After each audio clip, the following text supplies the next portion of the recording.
तो दोस्तों आज का हमारा टॉपिक है UP board solution class 12 biology chapter 2 मानव जनन। दोस्तों आज की वीडियो में हम क्लास 12 बायोलॉजी चैप्टर 2 मानव जनन का विस्तृत उत्तरीय प्रश्न को देखेंगे। तो आइए देखते हैं विस्तृत उत्तरीय प्रश्नोत्तर क्या है। आइए देखते हैं प्रश्न संख्या 1 हमारा क्या दिया हुआ है। वीडियो को करते हैं स्टार्ट। ये क्वेश्चन हमारा जो है बोर्ड एग्जाम में 5 नंबर में पूछा जाता है। तो आइए देखते हैं पहला क्वेश्चन हमारा क्या है। देखिए पहला क्वेश्चन हमारा क्या है, निषेचन क्रिया किसे कहते हैं। मनुष्य में निषेचन में होने वाली क्रियाओं का उल्लेख कीजिए तथा अंडाणु व शुक्राणु के प्रवेश का नामांकित चित्र बनाइए। तो आइए इसमें देखिए 3-4 क्वेश्चन एक में पूछा हुआ है, तो इसका उत्तर हम लिखते हैं। देखिए एक एक करके लिखते हैं। पहले हम देख लेते हैं कि निषेचन क्या होता है। तो हमने डाला हेडिंग निषेचन क्रिया। तो देखिए क्या होता है, मनुष्य के जीवन चक्र में प्रत्यक्ष भ्रूणीय विकास या भ्रूणीय विकास माता के गर्भाशय में होता है। मनुष्य के भ्रूणीय विकास का प्रारंभ निषेचन से होता है। मनुष्य में निषेचन फैलोपियन नलिका में होता है। इस क्रिया में फैलोपियन नलिका में मैथुन यानी कि संभोग जिसे सेक्स बोल सकते हैं के समय पुरुष द्वारा छोड़े गए वीर्य उपस्थित शुक्राणु में से एक अगुणित शुक्राणु एक अगुणित अंडाणु से समेकित हो जाता है यानी मिल जाता है। जब जब संबंध बनाते हैं पुरुष और स्त्री, तो पुरुष के द्वारा जो छोड़ा जाता है शुक्राणु वो जाके महिला अंडाणु में क्या हो जाता है, समेपित हो जाता है यानी उसमें समाहित हो जाता है। आगे देखिए इसके बाद ये क्या होता है, और एक द्विगुणित रचना युग्मनज बनाता है। जब वो शुक्राणु जाके अंडाणु से मिलता है तो एक युग्मनज बनाता है, द्विगुणित युग्मनज। समेकन की इस क्रिया को निषेचन कहते हैं। इसके मिलने की क्रिया को क्या कहते हैं, निषेचन कहते हैं। निषेचन क्रिया में मादा युग्मक अंडाणु संपूर्ण रूप में किंतु नर युग्मक अर्थात शुक्राणु का केवल केंद्रक ही भाग लेता है। देखिए निषेचन क्रिया में मादा युग्मक या अंडाणु, मादा का जो युग्मक होता है अंडाणु पूरे संपूर्ण रूप से भाग लेता है, किंतु जो नर युग्मक होता है उसका केवल शुक्राणु ही भाग लेता है और केंद्रक। मैथुन से निषेचन तक की वास्तविक क्रिया के निम्नलिखित चरण होते हैं। नंबर 1 देखिए, शुक्राणु का अंडाणु की ओर पहुंचना। देखिए मादा की योनि में नर के द्वारा स्खलित यानी छोड़े गए वीर्य में से कुछ सफल शुक्राणु अपनी पूंछ की सहायता से 1 से 4 मिमी प्रति मिनट की गति से फैलोपियन नलिका में पहुंचते हैं। इस कार्य में गर्भाशय की सिरिंज अवशोषण क्रिया तथा क्रमाकुंचन गति इन्हें ऊपर चढ़ने में सहायक होती है। फैलोपियन नलिका में संकुचन की उत्तेजना वीर्य में उपस्थित प्रोस्टाग्लैंडिन तथा ऑक्सीटोसिन की उपस्थिति से प्रेरित होता है। आगे देखिए दूसरा नंबर क्या है, समूहन क्रिया। मैथुन के पश्चात जब अंडाणु और शुक्राणु समीप आते हैं तब अंडाणु फर्टिलाइजिन तथा शुक्राणु एंटी फर्टिलाइजिन नामक पदार्थ का स्राव करता है। एंटी फर्टिलाइजिन तथा फर्टिलाइजिन की ओर आकर्षित होता है, जिसके फलस्वरूप अंडाणु शुक्राणु की ओर आता है और इनका समूहन होता है, मतलब ये दोनों मिलते हैं। अब तक स्रावों की मात्रा कम हो जाने से अंडे तक पहुंचने वाले शुक्राणु की संख्या कम हो जाती है। स्त्री के जनन नाल में शुक्राणु 1 से 5 दिन तक जीवित रह सकते हैं, किंतु ये स्खलन के 12 से 24 घंटे की अवधि में अंडाणु का निषेचन कर सकते हैं। तीसरा नंबर देखिए, संधारण। वीर्य योनि की अम्लीयता को समाप्त करके शुक्राणु को अंडाणु का निषेचन करने में सहायता करता है। जब देखिए जो योनि होता है, जो मादा जननतंत्र होता है वो अम्लीय होता है। जब शुक्राणु निकलता है उसके पहले देखिए एक तरल पदार्थ, शुक्राणु के साथ एक तरल पदार्थ निकलता है, तो वह तरल पदार्थ जो होता है उससे अम्लीयता को समाप्त करता है, जिसकी सहायता से शुक्राणु जो है अंडाणु की ओर चलते हैं, निषेचन क्रिया के लिए उसकी तरफ बढ़ते हैं। इस प्रक्रिया को संधारण कहते हैं। सामान्यतया केवल एक शुक्राणु ही अंडाणु में प्रवेश कर पाता है। वह क्षेत्र जहां से ध्रुवकाय के बाहर निकलने पर शुक्राणु इसमें प्रवेश करता है उसे सक्रिय ध्रुव कहते हैं। अंडाणु की सतह पर स्थित कुछ ग्राहियों की सहायता से शुक्राणु का शीर्ष अंडाणु की सतह में चिपक जाता है। अगला देखिए, चौथा नंबर क्या कह रहा है, शुक्राणु द्वारा अंडाणु का भेदन। देखिए, अंडाणु की सतह से चिपकने के बाद शुक्राणु का एक्रोसोम स्पर्म लाइसिन नामक एंजाइम का स्राव करता है। इसमें इसमें हाइल्यूरोडी हाइल्यूरोनिडेज तथा प्रोटीएज एंजाइम होते हैं। ये एंजाइम अंडाणु के कोरोना रेडिएटा और जोना पेलुसिटा में विघटित करके शुक्राणु को अंडाणु में प्रवेश के लिए मार्ग बनाते हैं। जैसे ही शुक्राणु अंडाणु में प्रवेश करता है, अंडाणु में कुछ ऐसे परिवर्तन हो जाते हैं जिससे दूसरा शुक्राणु इसमें प्रवेश नहीं कर सकता। शुक्राणु की पूंछ अंडाणु में प्रवेश नहीं करती। अंडाणु के चारों ओर हाइल्यूरोनिक अम्ल द्वारा चिपकी फॉलिकल कोशिकाएं अपघटन करने के लिए शुक्राणु हाइल्यूरोनिडेज एंजाइम स्रावित करता है। इसके संपर्क स्थल पर अंडे के बाहरी आवरण कोरोना रेडिएटा तथा जोना पेलुसिडा नष्ट हो जाते हैं। उसके बाद देखिए, शुक्राणु के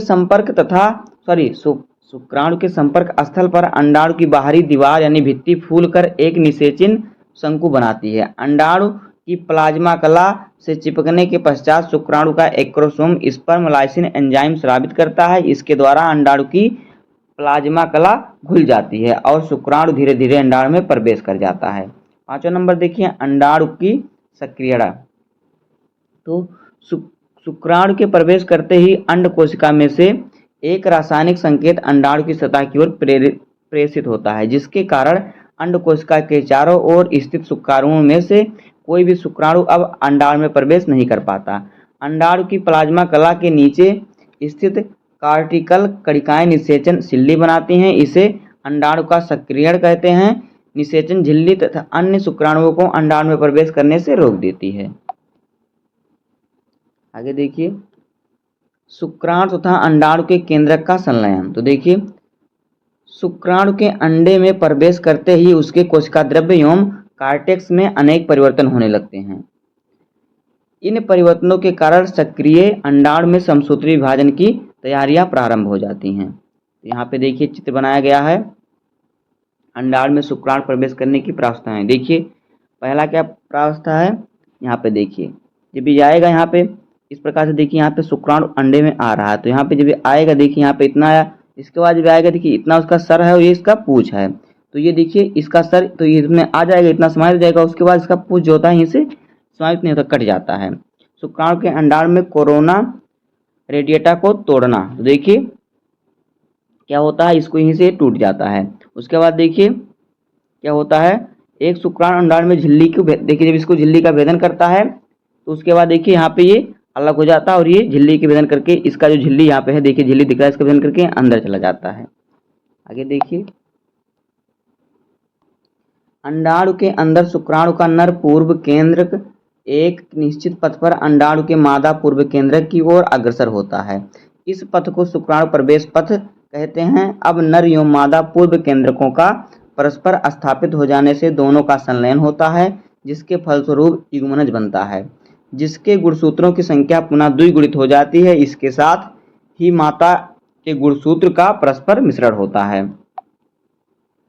देखिए, निषेचित अंडे को अब युग्मनज तथा इसके केंद्रक को सिनकेरियोन कहते हैं। दोनों पूर्व केंद्रकों के संलयन को उभय मिश्रण कहते हैं। सेंट्रियोल सहित शुक्राणु केंद्रक के प्रवेश से अंडाणु के कोशिका द्रव्य में तर्क निर्माण प्रारंभ हो जाता है और युग्मनज प्रथम केंद्रक विभाजन के लिए तैयार हो जाता है। यहाँ पे देखिए जिस प्रकार से चित्र आपको यहाँ पे बनाया गया है, आप यहाँ पे चित्र को देख सकते हैं किस प्रकार से शुक्राणु अंडे का भेदन करता है, उसके बाद उसका किस प्रकार से भ्रूण बनता है। अब आइए देखते हैं अगला क्वेश्चन नंबर 2। देखिए क्या है, विदलन एवं समसूत्री विभाजन में अंतर स्पष्ट कीजिए। मनुष्य के युग्मनज में विदलन को समझाइए, इसके महत्व का वर्णन कीजिए। उत्तर देखिए, विदलन तथा समसूत्री विभाजन में अंतर। तो देखिए यहाँ पे एक तरफ ने लिखा है विदलन, एक तरफ समसूत्री विभाजन। यहाँ पे हमारा विदलन है, यहाँ पे है समसूत्री विभाजन। तो देखिए विदलन में क्या होता है, विदलन में कोशिकाओं का आकार छोटा होता चला जाता है और समसूत्री विभाजन जो है इसमें बनने वाली कोशिकाओं का आकार छोटा नहीं होता। फिर देखिए विद्युत में यह युग्मनज या अनिषेचित अंडे में होता है, और जो समसूत्री विभाजन है यह अधिकांश कायिक कोशिकाओं में होता है। देखिए विदलन के कोशिका विभाजन के पश्चात इंटरफेरॉन तथा वृद्धि काल नहीं होता। इसमें प्रत्येक कोशिका विभाजन के बाद इंटरफेज तथा वृद्धि काल होता है। देखिए जो विदलन होता है इसमें इंटरफेज तथा वृद्धि काल नहीं होता, और जो समसूत्री विभाजन होता है इसमें इंटरफेज तथा वृद्धि काल होता है। आगे देखिए विदलन में डीऑक्सीराइबोन्यूक्लिक अम्ल शीघ्रता से बनता है, और जो समसूत्री देखिए इसमें समसूत्री विभाजन में इसमें डीएनए बनने की क्रिया धीमी होती है। विदलन में कोशिका विभाजन बहुत तेजी से होता है, समसूत्री विभाजन में कोशिका विभाजन कम होता है। और देखिए ऑक्सीजन का प्रयोग प्रचुर मात्रा में होता है। विदलन जो होता है उसमें ऑक्सीजन का प्रयोग प्रचुर मात्रा में होता है, लेकिन जो समसूत्री विभाजन होता है इसमें ऑक्सीजन का प्रयोग बहुत कम होता है। अगला प्रश्न देखिए, इसी में पूछा है मनुष्य में कि युग्मनज में विदलन, तो इसको देख लेते हैं। मनुष्य के युग्मनज में विदलन हेडिंग देखिए हमारा है। भाई देखते हैं इसका उत्तर, देखिए किस प्रकार से है। निषेचन के पश्चात युग्मनज में तेजी से समसूत्री विभाजन होता है, अतः यह अनेक कोशिकाओं के समूह में विभाजित हो जाता है। इसके आकार में कोई परिवर्तन नहीं आता, उस क्रिया को विदलन कहते हैं। इससे कोशिकाओं की संख्या बढ़ती है। विदलन द्वारा बनी कोशिकाएं ब्लास्टोमियर्स कहलाती हैं। मानव में पूर्णभंजी विदलन होता है। युग्मनज में प्रथम विदलन प्रायः निषेचन के 30 घंटे बाद होता है तथा युग्मनज के अंडवाहिनी के ऊपर हिस्से में उपस्थित होने के दौरान यह विदलन होता है। पहले विदलन में युग्मनज मध्य अक्ष से पूर्ण रूप से 2 ब्लास्टोमियर्स में बट जाता है। आगे देखिए दूसरा विदलन निषेचन के प्रायः 44 घंटे बाद होता है। यह प्रथम विदलन के समकोण पर होता है, अतः युग्मनज 4 समान ब्लास्टोमियर्स में विभाजित हो जाता है।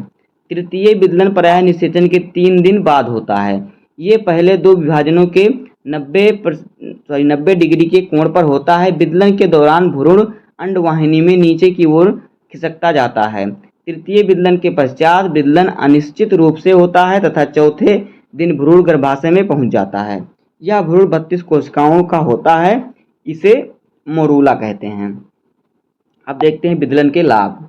तो देखिए विदलन के लाभ, विदलन द्वारा होने वाले लाभ निम्नवत हैं। नंबर 1 देखिए युग्मनज का जीव द्रव्य ब्लास्टोमियर्स में विभाजित हो जाता है।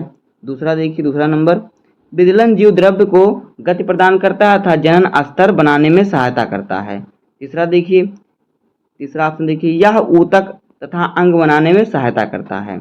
चौथा देखिए विदलन के कारण निश्चित केंद्रीय जीवद्रव्य अनुपात बनता है।